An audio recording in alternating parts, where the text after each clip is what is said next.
नमस्कार, मैं हूं आलोक मेहता। एचएसआई में आपका स्वागत है। हमारा अनुरोध है कि आप एचएसआई देखें, लाइक करें, सब्सक्राइब करें, मित्रों को, ग्रुप्स को फॉरवर्ड करें और उनसे भी आग्रह करें कि वे भी सब्सक्राइब करें ताकि अधिकाधिक दर्शकों तक नियमित रूप से हमारी बात पहुंच सके और उनकी राय, उनके कमेंट्स हमको मिलते रहे। राहुल गांधी सरकार के ऊपर घेराबंदी करना चाहते हैं या भारत की कमजोरी दिखाकर चीन को ताकतवर दिखाना चाहते हैं? भारत की सेनाओं की इज्जत करना चाहते हैं या सेना की बेइज्जती करना चाहते हैं? सवाल यह है, संसद में नियमों का, स्पीकर के आदेशों का, परंपरा का, नियमों का, कानून का पालन करना चाहते हैं या अराजकता की तरफ भारत विरोधी अपना जो अभियान है उसको जारी रखना चाहते हैं? तीखे सवाल हैं और संसद में उनको हक है कि वो जो बात है कह सके, लेकिन मैंने इसीलिए बात उठाई कि संसद में तो पूरी छूट है ना। आप वहां तो कोई मानहानि का मामला नहीं बनता है, वो बहुत कुछ बातें कह सकते हैं, लेकिन फिर भी संसद की भी अपनी एक गरिमा है। मैं 50 कहिए कि मैं 72 से संसद को कवर कर रहा हूं। कई ऐसे मामलों पर जो संवेदनशील हों, जिनके लिए नियम, कानून, परंपरा या स्पीकर का या राष्ट्रीय हितों के मुद्दे पर उसको नियंत्रित करने की आवश्यकता होती है संसद में भी। जैसे सुप्रीम कोर्ट भी कई बार कहता है कि हम इसको आप बंद लिफाफे में हमको दे दीजिए, चूंकि ये सार्वजनिक नहीं होना चाहिए। सुप्रीम कोर्ट तक गोपनीय बात करते हुए कहता है। और दूसरा ये भी नहीं है कि कोई बहुत बड़ी, लेकिन नियम का पालन करना किसको नीचा दिखाना है। संसद का बजट सत्र शुरू हुए एक ही दिन हुआ है, 2 दिन जिसमें बजट पेश हुआ, राष्ट्रपति का अभिभाषण हुआ और आज एक तरह से उसका तीसरा, जिस दिन बजट पेश होता है उस दिन और कोई चर्चा नहीं होती है। राष्ट्रपति का अभिभाषण हुआ, उसके बाद उस पर चर्चा जब शुरू हुई तो प्रतिपक्ष के नेता के रूप में राहुल गांधी ने जिस तरह से मैंने अपनी बातें रखनी शुरू किया, उसमें ऐसी बातों को लेकर के मैंने अध्यक्ष के साथ ही ज्यादा विवाद हुआ। ये बात अलग है कि खुद सत्ता पक्ष की ओर से, सरकार की तरफ से बहुत कम बोलने वाले, बहुत ही संयमित रहने वाले रक्षा मंत्री राजनाथ सिंह ही बार बार उनसे कहते रहे कि आप इन बातों को यहां नहीं रख सकते, क्योंकि कोई इसका प्रामाणिक तथ्य नहीं है। किसी भी बात को जो आप कहना चाहते हैं भारत और चीन के संदर्भ में, उस नाम भी नहीं किया उनका जिनको आप कोट कर रहे हैं। मैंने जनरल सेना जो पूर्व सेनाध्यक्ष रहे नारायण बने, उनके लिए बार बार जिस तरह का बात उनको कोट करके वो कहीं कोई पुस्तक प्रकाशित नहीं हुई है। नरवाणे, ये स्पष्ट कर दूं क्योंकि उच्चारण में गड़बड़ हो सकता है, इंग्लिश स्पीकिंग जिसे कह सकते हैं, कि नरवाणे जी जो है उन्होंने क्या कहा, जबकि उनके कितने इंटरव्यू आ चुके हैं जिसमें उन्होंने कहा कि भारत अपने में सक्षम है, भारत ने अच्छी तरह से उसका मुकाबला किया चीन का। लेकिन राहुल गांधी कुछ पंक्तियों को पढ़ने पर अड़े रहे, जबकि राष्ट्रपति के अभिभाषण में उनको बोलना था। उन्होंने इस पर बार बार वो ये जोर देना चाहते थे कि नरवाणे ने अपनी पुस्तक में, अब जब ये पुस्तक प्रकाशित नहीं हुई फिर भी वो पहले उन्होंने पुस्तक का नाम लिया कि प्रधानमंत्री, रक्षा मंत्री के लिए जो कहा है बस उसके आगे तो उन्होंने पूरा उनको नहीं बोलने दिया गया। संसद लोकसभा के अध्यक्ष ने, ओम बिरला जी बार बार उनसे आग्रह करते रहे, बहुत ही विनम्र और मधुरता के साथ। देखिए, मैं आमतौर पर लोकसभा के अध्यक्ष बहुत कठोर बने देखे हैं, जो बहुत ही कड़ाई के साथ प्रतिपक्ष नेताओं को रोकते भी हैं, लेकिन मुझे लगा कि बहुत ही उदारता के साथ और भी ऐसे अवसर आए हैं जब मुझे लगा कि लोकसभा के अध्यक्ष अधिक ही उदारता दिखाते हैं और जब तक कोई बहुत ही ऐसी स्थिति न हो जाए या प्रस्ताव ही पास न हो जाए तब तक सदन से किसी सदस्य के विरुद्ध कार्रवाई नहीं होती है। तो सवाल यह है कि वो क्या मुद्दा उठा रहे थे। अब 2020 में अगस्त में जो घटना हुई, गलवान, लद्दाख, उस जिस तरह से घुसपैठ की कोशिश चाइना कर रहा था, उस संदर्भ में उन्होंने कोई लिखा, वो पुस्तक सामने आई नहीं है। एक मैगजीन ने भी उनको हवाला देते हुए लिखा है, वो लेख भी नरवाणे जी का, जनरल नरवाणे का खुद का नहीं है, उसमें भी जो छपा है। खाली उसमें जिक्र किया गया है कि उन्होंने जो संस्मरण लिखे उसमें ऐसा है, वो 2 साल से कहीं पढ़े अभी छपे ही नहीं है। कहीं प्रकाशित नहीं हुए हैं, क्योंकि आमतौर पर सेना अध्यक्ष हों, रॉ के चीफ हों, बड़े प्रमुख पदों पर जो लोग रहे हैं सरकार में ही और जो संवेदनशील क्षेत्र में रहे हों, उन सबके लिए आवश्यक होता है कि उसके लिए उसकी अनुमति भी होती है, ली जाए।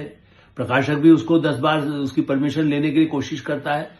मैं खुद कई पुस्तकें लिख चुका हूं, उसमें ध्यान रखना पड़ता है कि कोई विदेशी पब्लिशर भी होते हैं तो उनको वो कहते हैं कि कोई ऐसा समस्या ना आए जिससे कि कानूनी पेश हो जाए।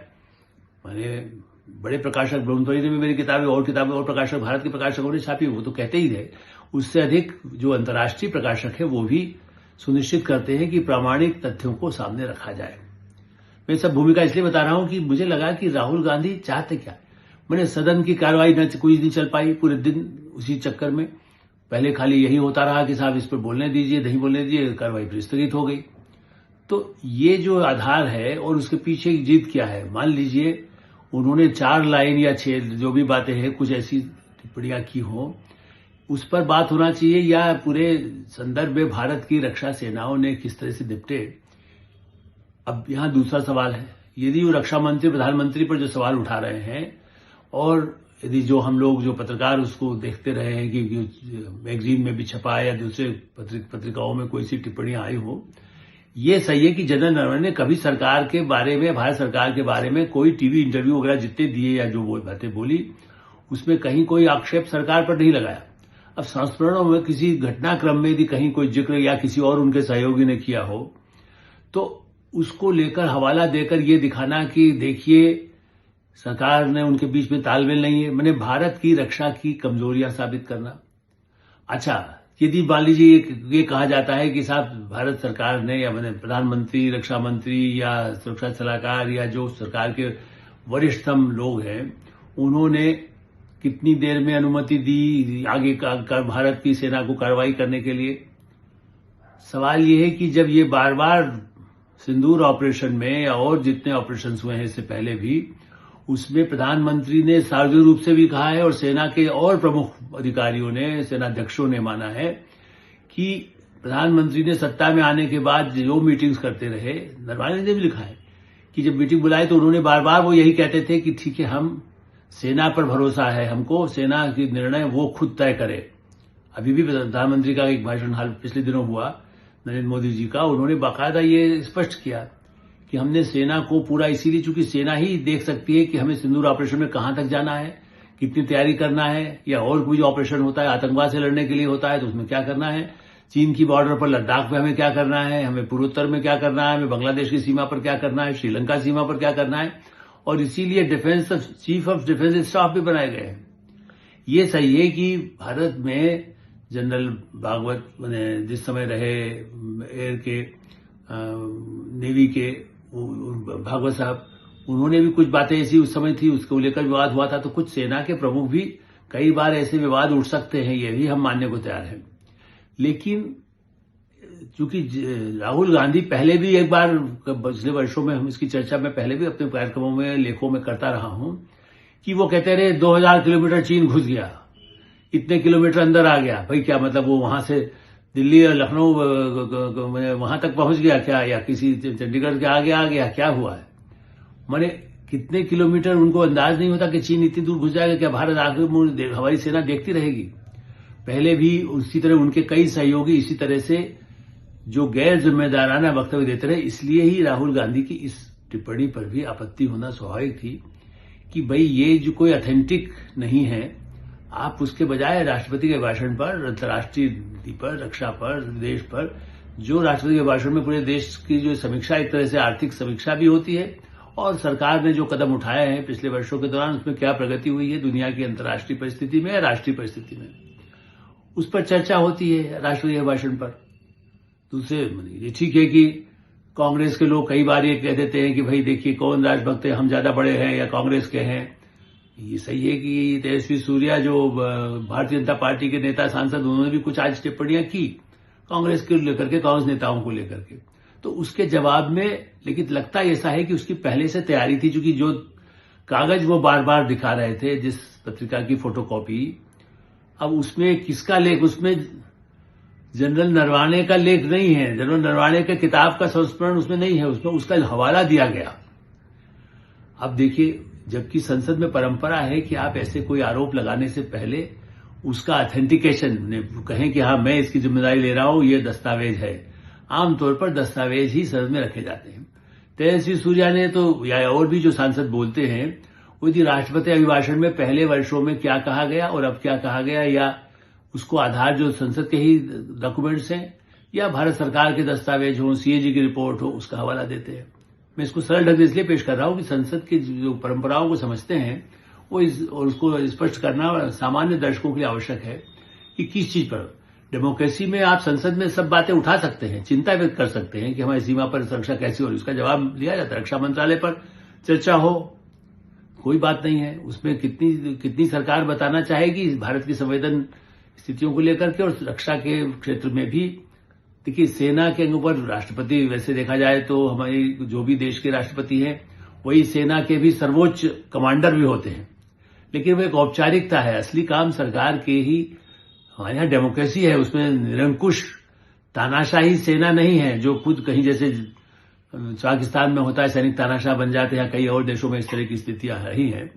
लेकिन भारत में तो ऐसा नहीं है। भारत में सरकार के नियंत्रण सरकार के तहत होता है, और इसलिए चाहे पंडित जवाहरलाल नेहरू के समय की बात की जाए, उनकी कमजोरियों की चर्चा चीन के संदर्भ में जब की जाती है, उससे कांग्रेस का उत्तेजित होना स्वाभाविक है। उस समय काफी जमीन चली गई, तब हमारी सुरक्षा की स्थिति उतनी अच्छी नहीं थी, कमजोरियां थी, या जो भी निर्णय लेने में हुआ, मैं उस पर नहीं जा रहा हूं, क्योंकि समय के साथ उस समय जो गलतियां हुई वो चर्चा में आती हैं। लेकिन अभी ताजा जो स्थितियां रही है इस समय, विदेशी ताकत, देखिए मैं फिर इस पर ध्यान दिलाना चाहता हूं कि कई विदेशी ताकतें, इसमें इंक्लूड भी शामिल है अमेरिका भी, जो चाहता है कि भारत और चीन के बीच लगातार टकराव हो, भारत और पाकिस्तान के बीच टकराव हो। कहने को शांति नोबेल प्राइज चाहते हैं ट्रंप, लेकिन इसके पहले भी जो राष्ट्रपति रहे, निक्सन से लेकर के और जो भी रहते हैं, वो भारत को कहीं न कहीं चाहते हैं कि चीन का मुकाबला भारत करे और चीन से उसकी टकराव बना रहे, संबंध सामान्य न हो।